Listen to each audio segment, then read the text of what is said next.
Hello, everybody. It's your podcast producer, Casey, and I just wanted to let you know that as of September 1st, 2023, this podcast has had nearly 76,000 total downloads and YouTube views from listeners in 84 different countries. On the Faculty Factory website, facultyfactory.org has drawn nearly 40,000 web visits from users in 122 different countries. It's truly an international platform, and we would love to invite you, no matter where you are, to be a guest on this show. Our host, Dr. Skarupski, makes the experience very engaging, relaxing, and it's all recorded on Zoom, so no matter where you are, we would love to have you join her for an episode. As producer, I'll make any edits that you'd like, so there's no pressure to nail it on the first go or anything like that. We just want to hear from different faculty around the world so we can learn from each other. Reach out if you'd like to be a guest. You can contact us on facultyfactory.org/contact, or you can email Dr. Skarupski directly at kskarupski@jhmi.edu.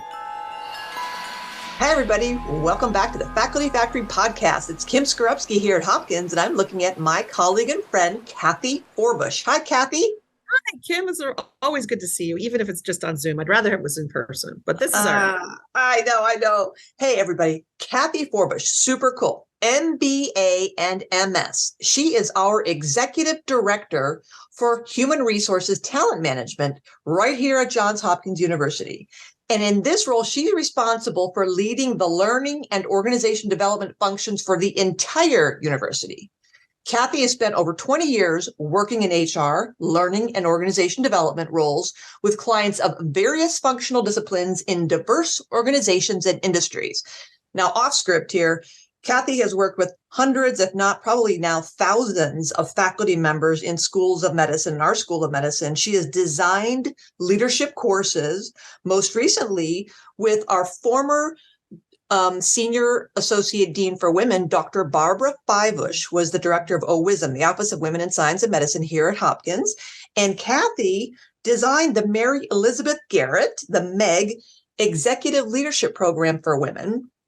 Kathy has also revamped our mid-career leadership program with our new Associate Dean for Women, Dr. Jenny Lee Summers. She leads this whole entire shop. She is a very deep thinker, forward thinker, really helps us figure out competencies and frameworks. And today she's going to talk with us about leadership, core competencies, and she's going to give us some insight into where she has seen some of us faculty struggle with our leadership skills. So thanks again, Kathy, for being here. I really appreciate your time and can't wait to learn from you.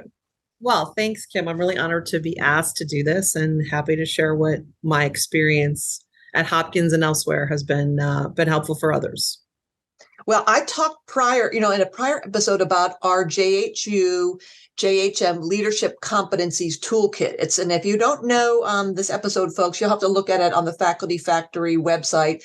But I listed for our listening audience, we have 12 leadership competencies, and your team put together a really nice matrix organizing each of these competencies by level in the organization you have. What kind of behavioral interview questions or behavioral thoughts around identifying what stage you are in the matrix, and then talking about the resources that are available. So this is a really cool competencies framework that your team put together. And I know you're working on something new. So can you tell us about this new framework and how the iteration and how it works and your thoughts in this space for decades now? Yeah, thank you. So competencies are such a great way of thinking about and getting organizations aligned around what are the behaviors we most value and we want to see in our highest performers. And so when you build a competency model, and the work right now, we're going to kind of evolve from that 12 competency model, which was rolled out in 2014. So it's almost 10 years old. And we're doing some new work in the university around building a new core competency model, which if I have my way, I'm hopeful we're going to be down to about 7. Oh, good. Oh, much better. So a lot less. And it's because we want it to feel a little streamlined. We will continue to do what I'd call stages of contribution type defining of the competencies. So you might have a competencies around relationships and networking, which at Hopkins, everything gets done by relationships.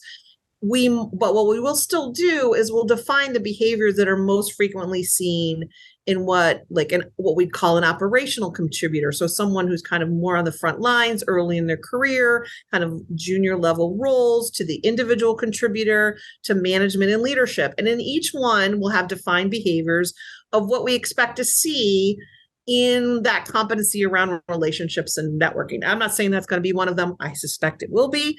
But we're going through a process where we're talking to high performers from across the institution, and we're literally just kicking this work off. But as we do this work over the next year, we're going to be talking to high performers in staff roles and faculty roles that we know are really good at what they do. We admire them as leaders. They're well known to us as leaders. And we're going to just interview them and really try and understand what makes them great and what makes them great in terms of what they look for in performers and leaders. And use that content to define and create a kind of a common set of competencies that's based on the work of high-performing individuals across the institution. And then we'll build similar tools like the ones you reference in the current toolkit. So we'll have competency-based interview questions. We'll have assessment tools so employees and managers can kind of assess where they are in the competency framework. And again, recommend development ideas. And development, I think one of the things that I want to say about development here is I oversee learning, which is a lot of the kind of programmatic curricular learning. And what I'm really hoping in this next iteration is that we can more meaningfully talk about the kinds of development that doesn't happen in a classroom or watching a LinkedIn learning course, but it's through the work that we do. So whether it's working on projects or serving on a committee or being part of a professional organization or volunteering to be in a governance role or serving on a search committee, all those kinds of work kind of things, but having people more intentionally identify like that activity is developing my skills in X, my competency in Y. And so we will definitely map it to curriculum and we'll make suggestions based on the offerings we have at Hopkins, but we're also going to push the envelope a little bit and encourage people to think about how to build their skills outside of a classroom or curricular setting. Kathy, that is genius. Now, I have never thought about what you just said in terms of development and learning. So let me just kind of put in what's going on, bubbling around in my head is we know that many of our institutions do an annual review for faculty members. Mm-hmm. And many of us go through the promotions process as faculty members. We want to go from research associate, assistant professor, associate professor, and we have to put our CVs in certain order. Many of our institutions have a certain format. And in those, so let me talk about the CVs, and then we talk about the annual review. In the CVs, we put there's a spot for service to the community or volunteering or community service or professional affiliations or governance. There's some subtitle that talks about what you just said. I'm on this committee, that committee, this task force, this working group, this professional society, and it's listed there as a service or a to show that you're kind of like you're with the gang, you're taking one for the team and you're doing your requisite service.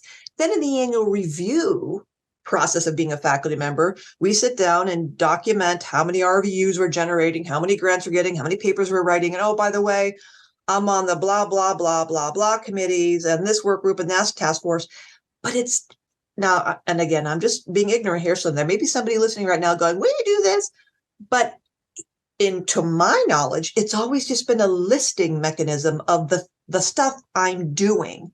And some of those things in professional societies are like theoretically with the goal, like if I serve on this committee, then maybe one day I'll be the leader of this steering this committee, professional society, and that'll be great for my promotion.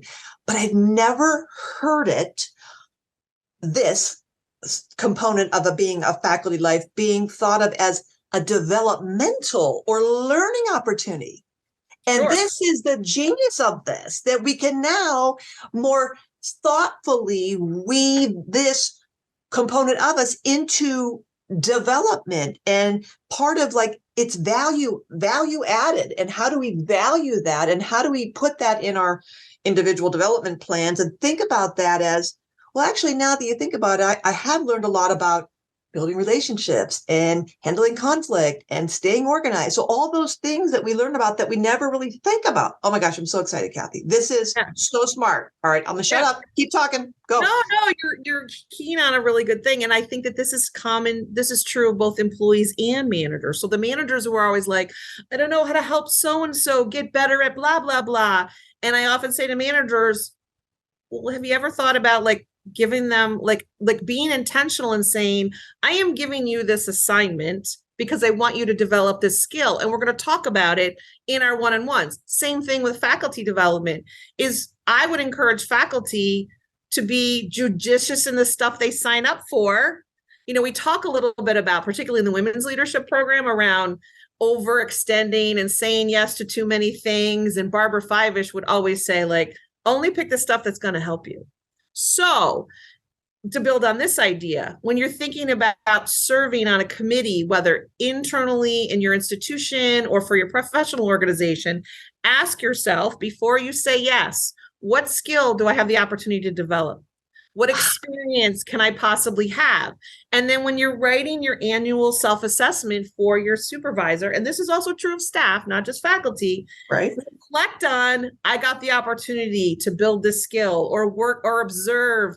So maybe I was on the search committee. I wasn't the search chair, but I learned from observing so-and-so how to manage like multiple stakeholders in a room who've got a lot of strong opinions. And I observed so-and-so. And so I'm thinking the next time or by the end of the search, I was asserting myself more in the way that I saw so-and-so. But what you're doing is you're intentionally reflecting on not the classes you go to, but the experiences you have and how that's building your skills. And then when you're looking for opportunities to develop, and again, I'm a big believer in strengths. I like come from a position of strength. Like I feel like you can overdo strengths, but I know enough about finance and accounting to be dangerous. I have an MBA. That's not my core competency. I know enough to when to call an expert. But there are other things around the way I work, the way I lead that I can always get better at. And so I focus on that, but not the stuff that I'm like here. I'm like, well, I'm visually, I'm like, I'm in the cellar. Like I'm never going to go from being a C to an A in finance. I probably could get from a B to a B plus. Right. But so that's improvement. So, but it's like, where do I put my energy? But the whole thing to take away from this, and I'm hoping your listeners will take away from this, is be more intentional about what you do outside your core job and ask yourself, is this setting me on the trajectory of my professional development that I want to have? Intentionality, experiential learning, recognizing that there are opportunities in our daily lives. You don't necessarily have to do an add-on to learn. It's the experience of learning. And I love how you're grounding us, telling us, take a moment, take a beat, pause, be intentional about the working group, the task force, the committee, the search committee, this paper review, this study section. Not just I did it or I served on it, or like you're checking a box and it's a little button blurb on your CV, but rather I like how you're also explaining this, describing the impact it made, not only on like, well, I served on the annual the conference for blah, blah, blah society. And I was really important on getting people to do stuff. Yeah, that's obvious. But then adding that little element of what impact did it have on you? I loved your example of, clearly everybody knows what happens when you serve these committees, that we came out with the recommendation, we came out with the report, we changed this, fixed that, the PAR, problem, action, results. Yeah, we did that. And moreover, I learned a lot about myself under whatever competency, how to give feedback or building relationships or acting strategically. And I learned there's growth opportunity for me to grow. And what this showed me was that this is really not something that I'm interested in. I really thought I should do it, but I really had no passion for it. I didn't like it. So I like what you're suggesting, Kathy, is that at the annual review, in the CV, in your own brain and with your mentor and your mentoring team, take the moment to be, as you're saying, intentional. What will I learn? What have I learned? And then how does this move me to the next step, or what have I learned to like not do? Experiential learning. You hit it. I love it. Genius. Not all last learning. I mean, and again, if you think about even for medical educators, right? So much of what medical education is experiential, right? Yeah. I mean, the most powerful things that we do as you all do as medical educators, is probably what happens less than what's in the book, but what is happening when you're dealing with real life patients. So this is no different, right? Around developing your skills in leadership, or being strategic, or really understand budgets, or whatever it is. You can't read it all in a book. Yeah. Yeah. So Kathy. No, I love books. I'm a big fan. No, I mean, I totally get what you're saying. And what you and I were talking about right before we pressed, record, is how we are in this, post-COVID era of, we're not going to get rumps in seats anymore. It's really, really difficult to have faculty members who are pressed more than they've ever been pressed in their lives to generate revenue. They have to account for every minute of time. Our faculty members are voting by mouse click. When COVID hit, they were in the Zooms, and we were like, yeah, this is awesome. And guess what? This is not so awesome anymore, because they're not even coming to the Zooms. And when they're on the Zoom, their cameras are off and they're multitasking. And so we're like, eh. So we have to be able to pivot and to meet faculty where they are. And I think what you're hitting on here is just so smart, that the doing, leadership is not only about the learning, it's the doing. We are all leaders by virtue of our roles, what we do every day.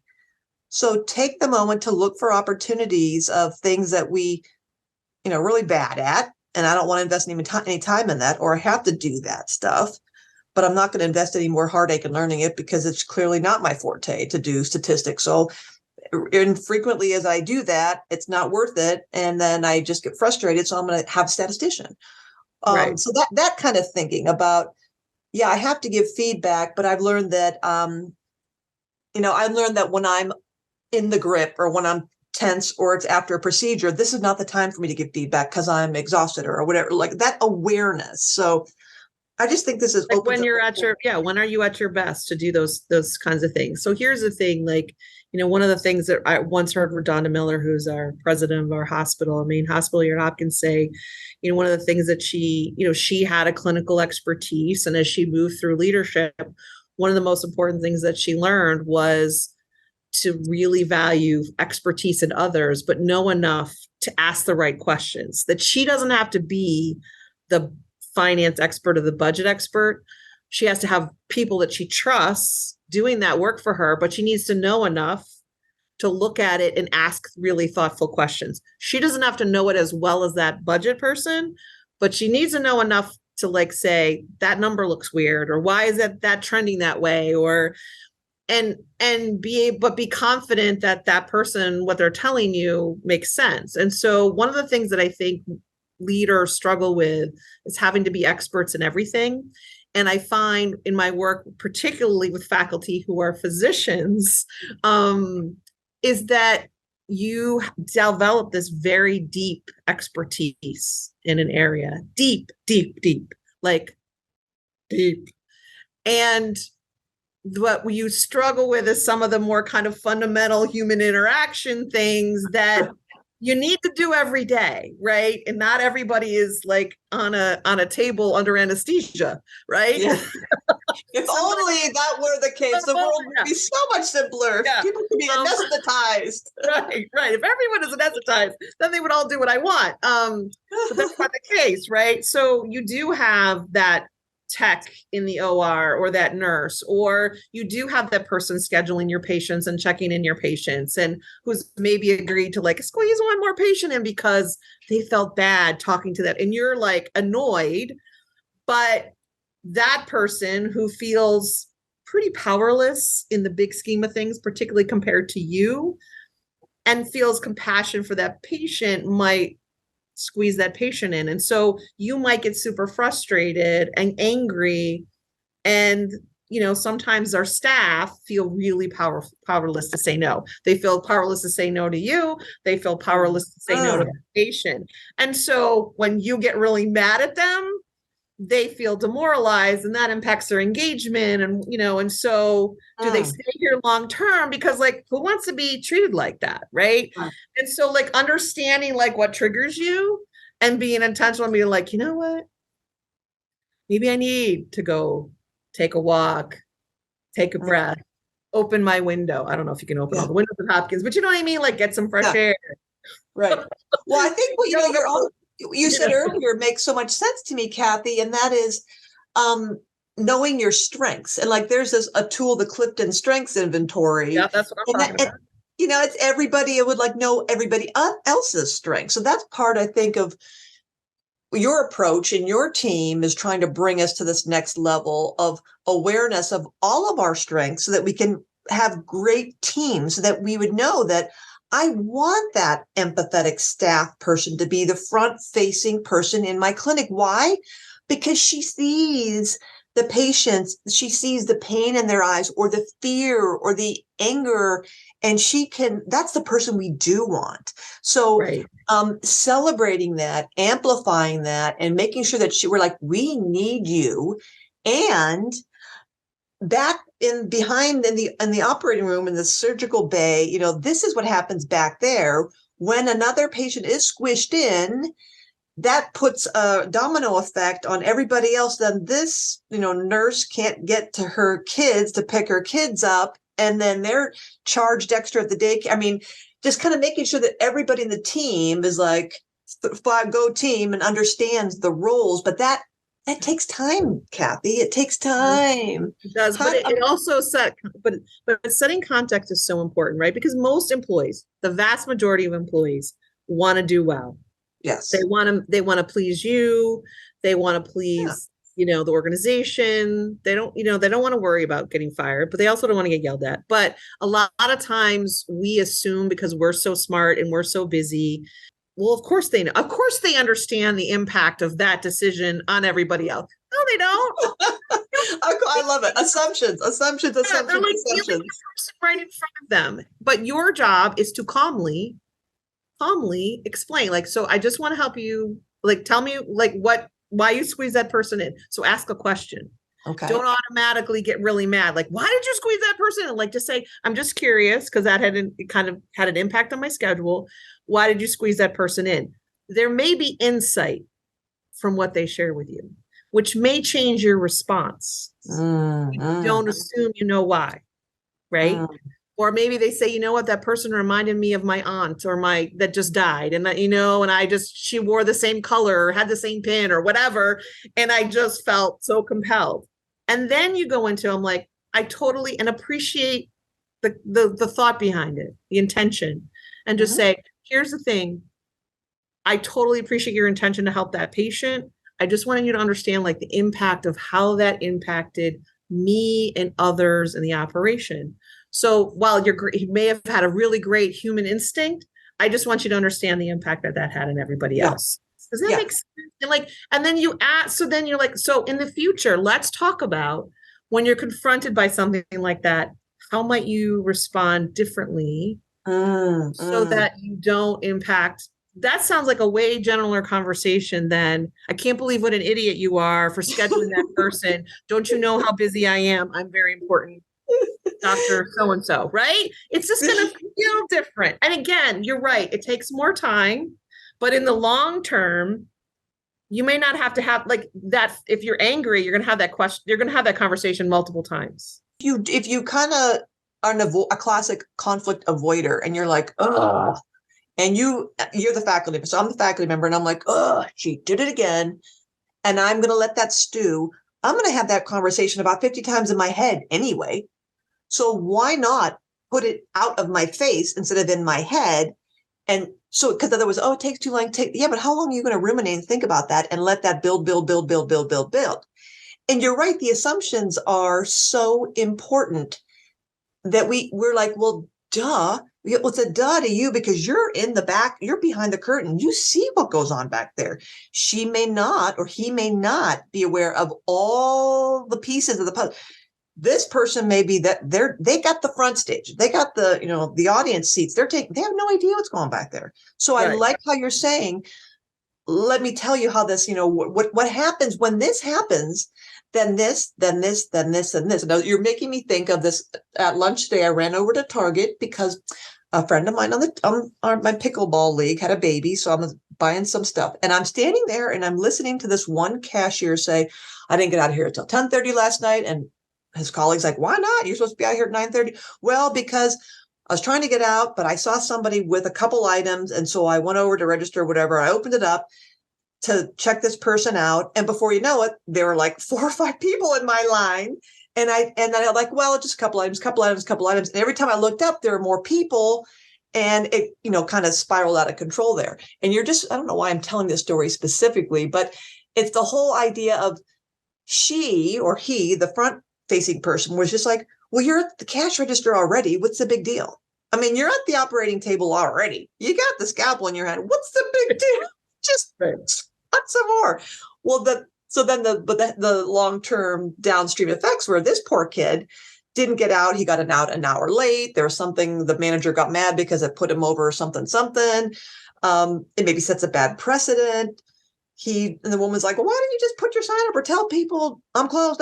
He's like, well, I couldn't do that to people. So he maybe, like the person you described, he's a high feeler. So that's where, as a leader, you say, okay, I get this. This is a wonderful, strength you have. It's a great, asset to the team. And this is how this would be the most efficient. We don't want you to burn out. We don't want you to get upset. So I like the way you described. That's a very good example that I think happens a lot with our conflict. And when you think of the leadership competencies, Kathy, I mean, I know they're kind of universal, but where do you see us as faculty members? Where are our challenges, our bugaboos? And let me just, for the listening audience, when they hear us talking about competencies, let me just name them. These are the JHM competencies from 2014. Establishing relationships, developing talent, inspiring and motivating others, demonstrating emotional intelligence, acting with integrity, acting strategically, managing and championing change, navigating organizations, communicating effectively, promoting diversity and inclusion, holding self and others accountable, and enabling innovation through creativity. I know these are all like basic human things, but like, where do we mess up when we mess up?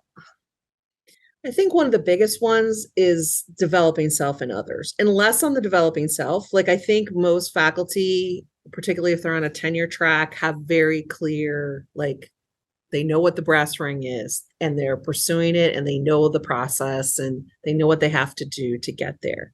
What I think sometimes faculty, particularly if they're leaders, and most faculty, if they don't have staff, they are teaching students, right? And so it's either students or employees, right? But I think what they forget is those people are trying to develop too. And I think we can lose track of that because we're so focused on us. And so here's an example that I often have this conversation with faculty. So faculty will often complain to me like, I have this great admin, and they only stayed a year and then they moved on and they were fantastic and I'm devastated. And why won't the admins stay? Now, first of all, I will say the labor market's really tough. And like, if you're an unemployed administrative assistant right now, wow. Because if you're good, you can find a job. What I say to these faculty often, I often like kind of, again, I pose it as a question. So tell me, you're a tenure track faculty member, right? And generally they say yes. And ultimately you would like to become a full professor. Yes. Yes is generally the response. I'm like, so how is this staff member any different?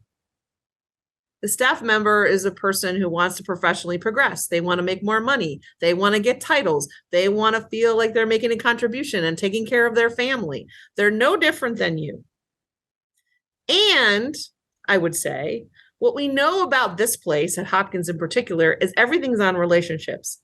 If you reimagine being supportive of people professionally developing and they feel it, when 5 years down the road, when you have that more senior level role on your team, you could call them up and say, hey, so-and-so, I know you've been doing this. Are you ready for the next big leap? They're much more likely to want to come back and work for you. That's now, right. I'm not denying that it's not disruptive to lose a really good assistant. I'm never saying that. And in the short term, it's super frustrating. However, we're in kind of a long-term game here in terms of building teams that we want to work for us. So wouldn't it be better to be supportive and understanding that those folks have the same kind of ambition that you have? Mm-hmm. And that often, like when I frame it that way, they go, huh, they are like me. They just maybe didn't go to school as long as you did, or, have maybe the IQ that you have. But all of us want to be successful and take care of our families. And so like, if you can frame it again, make them more human and see them as a human. And same thing with your students. Your students want to progress. Your students want to graduate. Your students want to become residents and, and attendings and physicians someday. And so when you get frustrated with them, like, it doesn't really help their development. It just doesn't, because then, and I will tell you what I know from what I've been hearing and reading about medical students today, they're not putting up with the stuff that maybe you did. They're just not. They have no patience for it. And they're used to self-advocacy, and they have no problem calling the vice dean of education or calling an OIE hotline, they're not going to stand for it. And it's hard. I think you're like, well, like back in my day, it just doesn't resonate anymore. And it's a very different generation. Well, you've made a bunch of really important points, Kathy. And what I like about this is the insight you're bringing me to is a reminder that when I mentor and coach faculty all the time, common refrain in academic medicine is that I don't feel valued. I don't feel like the institution values me. I feel like I'm treated like a disposable cog in the wheel. And if I don't like it here, I just leave and somebody else will hop in my place, that I'm just a number. I'm just like a robot. I don't feel valued. Well, and that kind of course, it's horrible and it's horrific. And yet, wow, turn that around to yourself. Do your staff feel valued? Ooh, that's the ouchie you'd made me realize, that we're all like, we're not valued. We're not valued. We're not paid a lot. We don't have administrative support. We don't get the salaries. We're not valued. Well, look at yourself. Are you then, it's kind of that dilemma of, do we model the behavior that's being given to us, or are we going to be different and say, but I'm going to do it the right way. I'm going to show it's important to me to show value and to care about the relationships and be in community purposefully with my team. Just because I don't feel valued does not give me license to say, oh, you don't feel valued? Well, I don't feel valued either. Really? Nobody feels valued. Right. Nobody feels valued. So now you feel better now that nobody feels valued. Come on. So, but I think, it gets back to everything we're talking about is like, yeah. But it's like, time. I hear this every day of my life. I don't have time. And yet it's one of those, if you had an engineer looking over our shoulder and doing a time and motion analysis, right in this moment when you're living your life like your hair's on fire all the time, of course you don't feel like you have time. You don't have time to go to the restroom. You don't have time to eat. But you know what? You're going to pay for it on the other end. And the example you gave earlier was, what if you're burning through admins, or you can't get staff to stay, or you can't get trainees to stay, or you can't get collaborators to reply to you? Because guess what? That makes it, to me, like maybe some introspection here. Maybe the part of this is that my frenetic, angst, anxiety level of is driving other people away. I'm trying to get better and get promoted, and it's about my grant and my papers and my patients and my RVU and my. Wow. Yes. And guess what? We're all trying to get better as well. Yeah, so you really made nobody here works in a vacuum. Even the person who pushes the vacuum doesn't work in a vacuum. Like we are all a team, and we're all like here for the mission of the place. And, every job matters. And I think one of the things that I hear from staff a lot is that they feel like they don't matter, that they're compared with the faculty and students. They just talk about people who feel like they're disposable and not valued. And, and I know there are faculty here that like can think about over the course of their career, like someone was really fantastic that worked for them, that they were sad to see them move on. And, that is sad. But it's also a great opportunity for that person. And again, like there's also people that I know here who are tremendous leaders, and people would work for them again in a minute. Because they have that rep of being that, that great leader. And the time thing is a really difficult thing. And, I often, as in our leadership development program that we do on the university side, we often bring in leaders to come in and just talk about their journey and what's challenging. And we open it up for questions. And invariably people ask about time, because I'm basically inviting department chairs and deans and the provost. Those are the types of people, vice presidents, and those are the types of people that come in. And, I find, there's no magic bullet, but I do find like some of the people I hear most frequently are like who do try and put some parameters around, like that one in particular who talks about, after 10 o'clock, unless, you're one of 5 people, you can't get in touch with me. There's 5 people who can get in touch with me between 10 p.m. and 6 a.m. Or 5 a.m. or whatever, but once I'm 5 o'clock in the morning, like I'm good. You're going to, so, but that's just one example. And that's just, then that works for that person. And, and there's no magic bullet. I wish there was a magic bullet that I could share with all these faculty who are listening. They'll be like, oh, Kathy Forbush, she finally has the answer. I don't.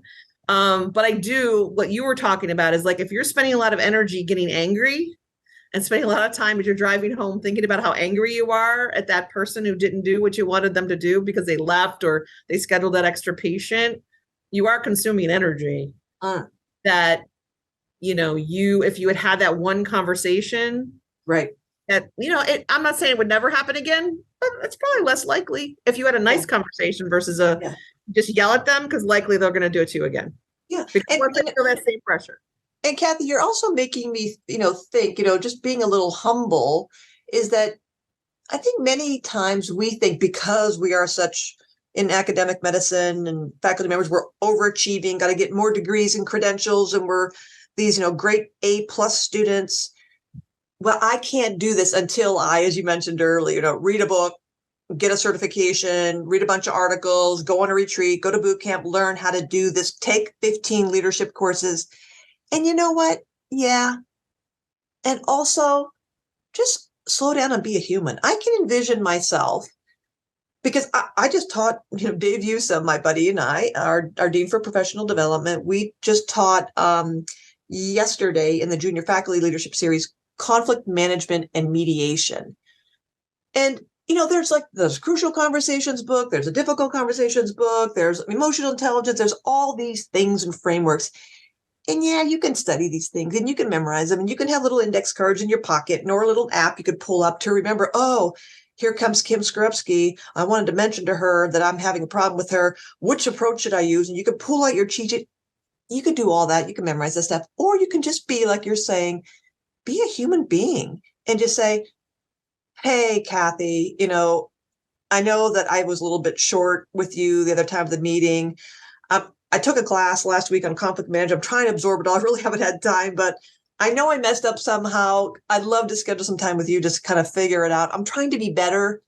I really don't know how, what's going on here, but there's something wrong with us. And, could we spend some time? That just kind of like humanizes, and being humble and go, without saying, I'm going to, tell what I'm going to, where you're off a script and the person, and then you're like, come on, dude, get out of your script. That doesn't feel very genuine, right? Yeah. I mean, and some of the things is to just admit you're human, you're having a bad day.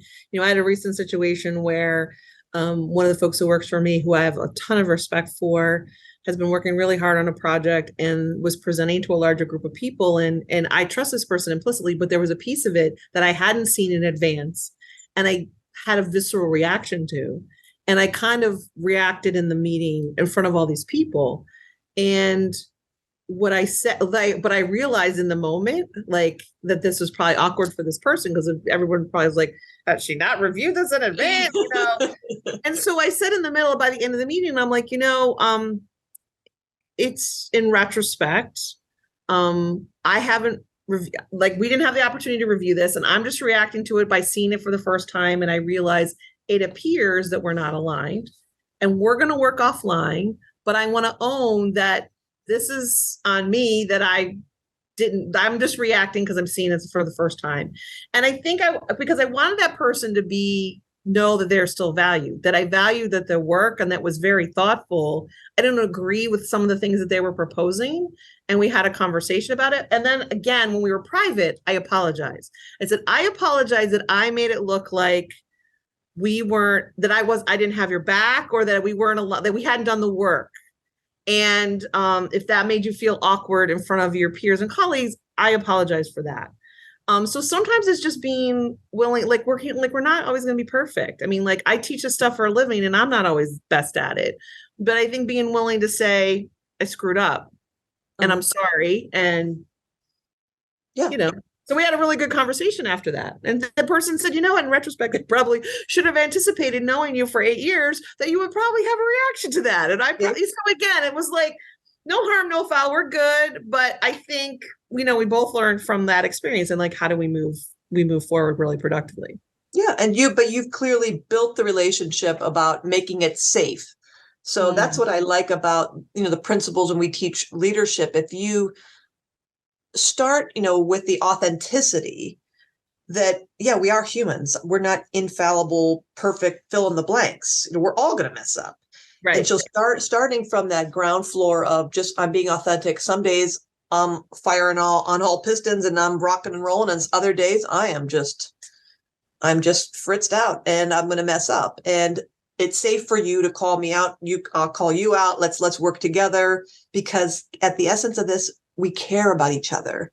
Right. And that's, I think everything comes back to what you said earlier. It's just relationships. And my gosh, I mean, if back to the whole, another example of everyone being anesthetized, if we don't have relationship, what's the joy of doing any of this? Like, we're all doing what we're doing in relationship with each other. I mean, that's what it comes down to. So that time is so valuable. And so that's what I always try to impart to people. I know you're busy. I know you don't think you have time for things, and some things you don't, but being purposeful and intentional to the end point of thinking about other people as they're humans. And leadership is about relationships. So if I really want to be a leader, I need to be mindful of these relationships.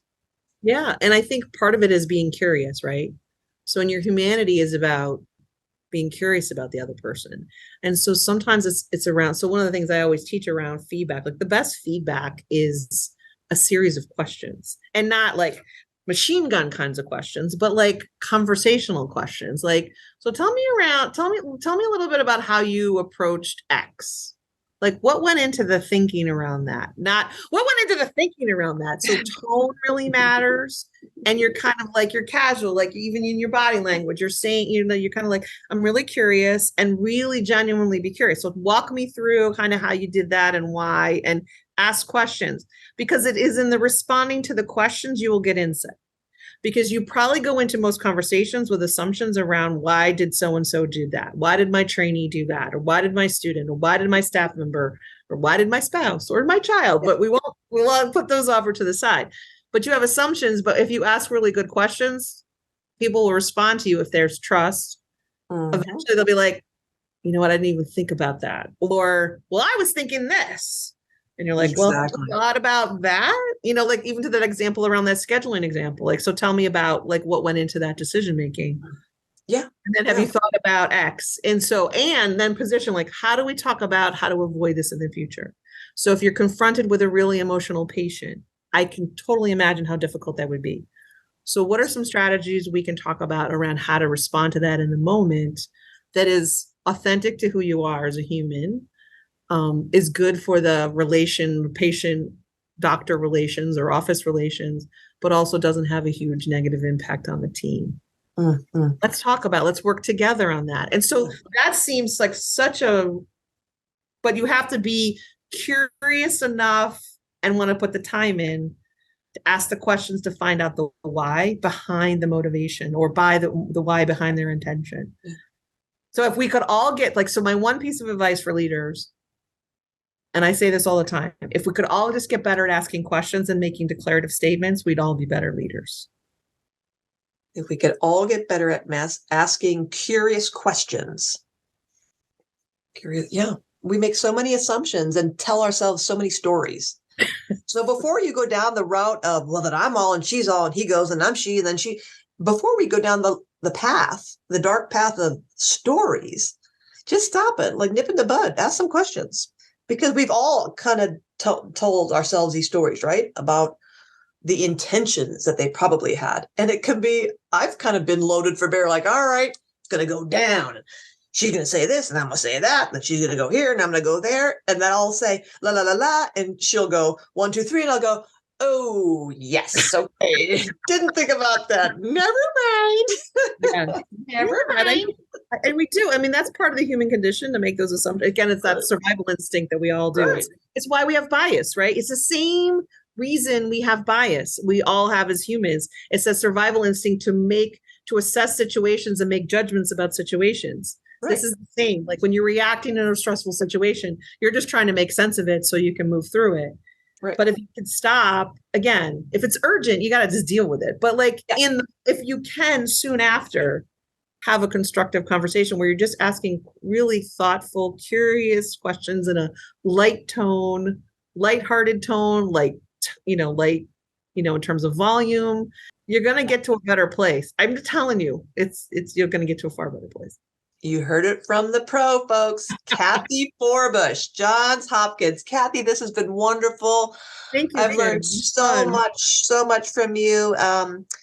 Thank you for everything you do for our university, for the medicine, for faculty. And folks, if you want to be in the Faculty Factory podcast, or you know somebody who should be on, check us out. Go email me at facultyfactorychem@gmail.com, or go to the website or somehow get in touch with me here at Hopkins, and we'll get you on, and brilliant people like Kathy Forbush at your place. Have them on. Thanks again, Kathy. I really appreciate it. It was really fun. I had a really good time. Thanks. Thanks for tuning in to Faculty Factory Podcast. The mission of the Faculty Factory is to build and support a community of leaders in faculty development who share tools, resources, wisdom, and encouragement in service to our faculty members, schools, and institutions. We encourage you to go to facultyfactory.org to find out more. Get in touch with me, ask me any questions. Maybe you want to be interviewed on the podcast. Thanks for tuning in to Faculty Factory Podcast. We'll see you next time. The Faculty Factory podcast and website is sponsored by the Johns Hopkins University School of Medicine Office of Faculty. For more information, visit facultyfactory.org.